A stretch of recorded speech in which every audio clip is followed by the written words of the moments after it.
আমি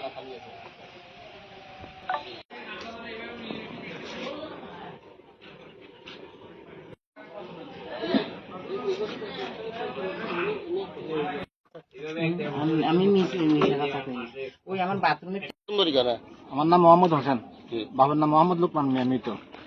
এই আমার দোকানে কেরাসিন নিছে, কেরাসিন নিয়ে হে কদিন বলে কি মন্দিরের মধ্যে কেরাসিন দিচ্ছে, সিন্ডি দিকে আগুন লাগে। আমি কেরাসিন হেরা নিছে, অন্য তো কেউ নেই নাই, হে নিছে কেরাসিন, হে নিয়ে হেলা আগুন লাগে। দুইটা কেরাসিন নিছে, দুইটা কেরাসিন নিয়ে এই মন্দিরের চারিপাশে দি জফনে এই কদিন মানুষের দিছে, দিয়ে তুমি চলে গেছে। এটা মিথ্যা কথা। আমরা তো পুরোপুরি হ্যাঁ বাচ্চুসা ছেলে আর জফন এই আমরা কদিন না হে নিছে, অন্য কেউ নেই, হে লাগা দিছে, লাগা দিয়ে অন্য মানুষের নাম করতেছে। কার নাম বলছেন? মুসলমানরা আছে, মুসলমানরা আয় লাগা দিয়ে চলে যাবে, বুঝছেন না? লোক বা বিএনপির লোকেরা এরকম কথাবার্তা কয়। আমরা বলছি না তুই না কেরাসিন নিছিস, তুই কেরাসিন নি লাগা দিয়ে মানুষের নাম কর, এটা মিথ্যা কথা। না না সালিশ হয় না, মানে একটু পরিস্থিতিটা একটু শিথিল হইলে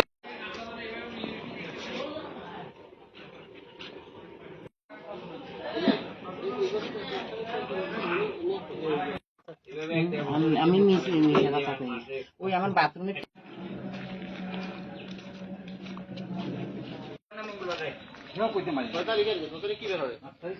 এটা হচ্ছে সম্ভবত 6 তারিখ, ঠিক আছে। তো আমাদের লাকির ঘরে ওই উলি ধরছে আর কি, ঠিক আছে।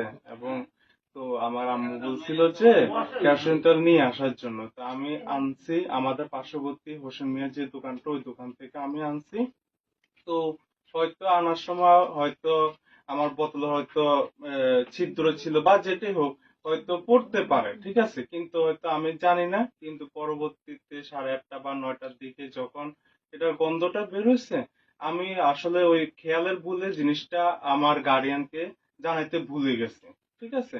পরবর্তীতে আমার আম্মু যখন কেরোসিন তেল আমাদের লাকি করে যখন দিতে গেছে, তখন আমার আম্মু বলতেছে যে এটা কেরোসিন তো আমরা আনছি, কিন্তু আমরা তো বলতে তো ভুলে গেছি। তো এই হচ্ছে বিষয়। তবে আমরা সবাই ভালো আছি, আমাদের কোনো অসুবিধা নেই। আমাদের পাড়া প্রতিবেশীরা যারা আছে সবাই আমাদেরকে অনেক সহযোগিতা করে, সবাইকে আমরা ডাকলে আমাদের ডাকে সাড়া দেয়। আমরা ভালো আছি, এটা নিয়ে আসলে কোনো মানে কোনো বিভেদ নাই। সরকারি কলেজে আমি অনার্স ফাইনাল ইয়ারে পড়াশোনা করতেছি, অ্যাকাউন্টিং এর উপর আমি অনার্স করতেছি। দিকেও কেরোসিন তেল লেগে ছিল। তো আমরা ধারণা করতেছি যে আমার বোতলটা কোনোভাবে হয়তো ফাটা ছিল বা কিছু ছিল, এজন্য হয়তো কেরোসিনটা হয়তো বেশি পড়তে পারে। বেশি পড়লে রাস্তা দিয়ে না, চতুর্পাশে কিভাবে গেল?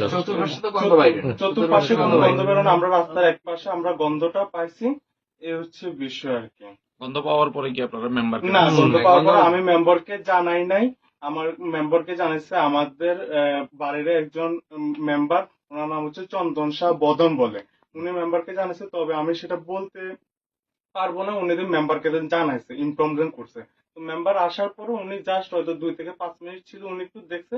তারপরে দেখার পরে উনি বলছে যে কোনো সমস্যা নাই, আমরা আছি, কোনো সমস্যা হলে আমাদেরকে ফোন দিন। এর পরবর্তীতে আমাদের আর কোনো সমস্যা নাই, এই হচ্ছে বিষয় আর কি। পিতা মৃত মুরারিমোহন সাহা, দয়ারাম ভূঁইয়াবাড়ি, কৈলান্দি।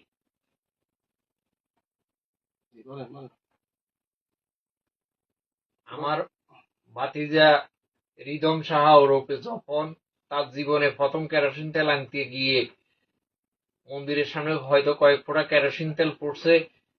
জীবনের প্রথম কেরোসিন তেল আনতে গেছে, সে কখনো কেরোসিন দেখে নাই। লাড়কিতে উলিয়ে ধরছে, উলির জন্য কেরোসিন তেল আনতে গেছে। তার স্মরণ শক্তি ছিল না যে সে যে কেরোসিন আনছে।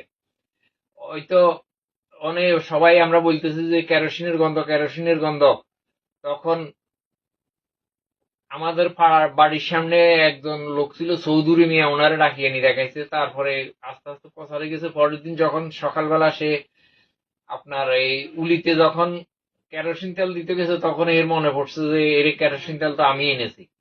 আমরা এই জন্য সবার কাছে ক্ষমা প্রার্থী। আমাদের এলাকার সাম্প্রদায়িকের কোনো সমস্যা নাই, আমরা খুব ভালোভাবে হিন্দু মুসলমান ভাই ভাই একসাথে মিলেমিশে চলতেছি। আমার বাড়ির থেকে 30-40 হাত দূরে মসজিদ, তাদের নামাজ তারা পড়তেছে, আমার পুজোর পুজো আমরা করতেছি। আমাদের কোনো সমস্যা নাই, আমরা হিন্দু মুসলমান একত্রে আছি, ইনশাল্লাহ বাকি জীবন একত্রে থাকবো, আমাদের কোনো সমস্যা হবে না। কথা কি কিছু বুঝেনি, আমরা হাতের কি জোর করি এই ভিডিওটা করলাম নাকি হাতে ইচ্ছাকৃত ভাবে কইছে? হাতে এখানে হিন্দু সম্প্রদায়ের অনেক লোক ছিল তো তখন হেরেকর মোকাবিলে এমনকি হিন্দুরে কয়েকজন হাতের মারতে চাইছিল। খানকির তুই আমরা এখানে বহুত ভালো আছি, তুই খানকির যেখানে বেজার লাগাই রে হিন্দু মুসলমানের ভিতরে কাটাকাটি লাগাই এই কথা মানে হিন্দু এরা অনেকে আমরা কাছে যারা মারবে সব নেবেন অপেক্ষা করেন। এখন ওই যে কেরোসিন তেল মন্দিরে দিছে হ্যাঁ। এটা মানে কারণ পরিস্থিতি একটা সেটি লোক এরপর আমরা হাতের উপযুক্ত বিচার করব। এখন আমরা হাতের লগে উল্টা পুল্টা করে যাইতে মনে হয় মাইয়া বেজা লেবো, কথা বুঝেন না? এই বিধে আমরা সবারই নিয়ে হাতের বিচার হইব। আপনার নামটা কি? আমার নাম আব্দুল করিম, আমি হির ভাই। মুসলমানের ভিতরে আমরা এখানে এখানে সার্কেল এসপি আসছে, উনিও বলছে যে হোলের গোয়া হইতে 3টা পর্যন্ত এখানে কোনো গোটা বেয়ারিও নাই, গোটা খাইন্যাও নাই, বেসেন্যাও নাই, খাইন্যাও নাই। আমরা এখানে সারিয়াস ভাই যারাই আছে হিন্দু মুসলমান কোনো ভেদাভেদ নাই, সবাই একজনের সাথে একজন মিলিমিশি, কারো কখনো সমস্যা হয় নাই। এখন যদি এখানে হিন্দু সমাজের কোনো লোক থাকতো তাহলে মনে করেন আগতুন এগুলো বিচারি আপনার কাছে বেশি হতো, বেশি করতো।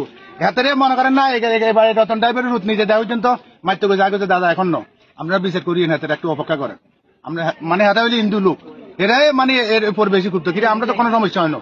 বাবরি মসজিদ বানিয়েছে দেন মানে বাইরে বাইরে সব মহিলা আসে আঙ্গু বাড়ি থাকতো, আমরা যে হাতে উপায় হরা দিচ্ছি আমার কোনো সময় 10 টাকা দনও লাগে না, কিন্তু অনেক লোকের টিয়া হয়েছে 2 হাজার হরা দিয়ে কথা কি বুঝছেন? এখন তো হিন্দু সমাজের লোক নাই, থাকলে মনে করেন আমরা হেঁটে সামনে কইতাম, আর পরবর্তীতে মনে করেন আমরা আপনারা জানাবো কি হইব না হইব, মানে এই সময় সালিশ দরবার হইলে এই সময় আপনারাও থাকি।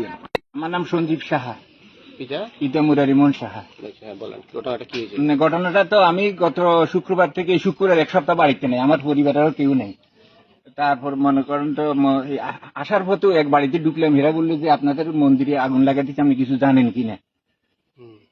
এইটার দোকানে নাকি সালিশ হয়েছে, মেম্বাররা আসিল, আপনার বাড়ির জপন পোলাটা নাকি দোকান থেকে কেরোসিন আনি এই ঘটনাটা ঘটাইছে, আর মেম্বারে এটা চাপাতি দিয়েছে। আমি এটা পর্যন্ত জানছি, এরপর আমি কারো কারো জিজ্ঞাসাবাদ করি না আর কি। আমি গত 1 সপ্তাহ বাড়িতে অনুপস্থিত। এই ঘটনা যেমন আপনারা তো হিন্দু মুসলিম দীর্ঘদিন থেকে সৌহার্দ্যপূর্ণ পরিবেশে না, তা তো আছেন। সেগুলো তো- যেমন এই ঘটনার পরে তো যেমন বেশি জানাজানি হলে তো আপনার একটা সাম্প্রদায়িক না, একটা হইতো। এতে আপনি মানে কি মনে করেন এটা হওয়া না, উচিত? এগুলো হওয়া উচিত না। আমরা এখানে দীর্ঘদিন যাবৎ হিন্দু মুসলমান কোনো প্রকার সমস্যা নেই, আমরা সম্প্রীতির মধ্যে আমরা বসবাস করছি।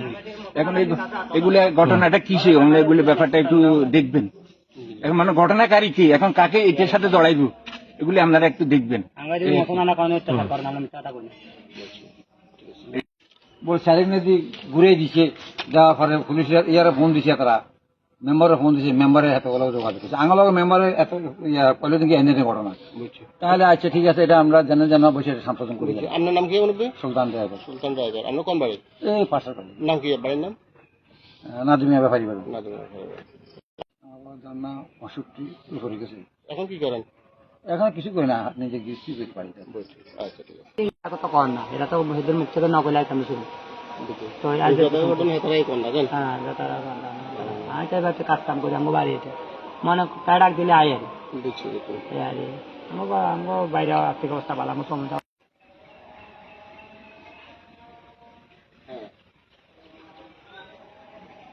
তো কর না, এটা তো এদের মুখ থেকে নকল আইতাম শুরু তো ঘটনা হেতারাই কোন না জান? হ্যাঁ আমি তো এবার কাজ কাম করি আমার বাড়িতে মনে কাজ ডাক দিলে আই আর বুঝছি বুঝছি। আরে আমার বাইরে আর্থিক অবস্থা ভালো, আমার সময়